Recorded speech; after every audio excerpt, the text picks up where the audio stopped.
Good evening everyone, welcome to Ranveer Sir Foundation classes. So now today in this session we will see series connection. So what do you mean by the series connection and what is the derivation of series connection today we are going to see. So as you are seeing that here it is a series connection, we can see here it is the V means the voltage, R1 is the resistor 1, resistor 2, resistor 3 and here the current is I1 here. The current is I also it is there. So current is I here. Now as you know that the series connection the current is always same because same amount of current will flow from all the resistance and again it will come back to the voltage. So the current is same here in this condition. And if you see here the voltage is different in all the cases. As we can see here, first one is V1, here it is V2 and here it is V3.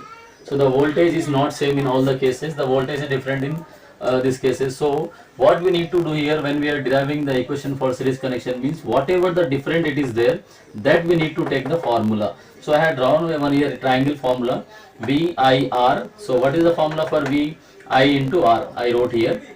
And if you want to get I formula, close the I for here and we can see here I is equal to V by R. So I equal to V by R. If you want R, close the R is equal to V by I. So all these three formulas we can get from this triangle. So here different is what here, the voltage is different here. So I have taken the voltage formula, that is V is equal to total voltage equal to V1 plus V2 plus V3.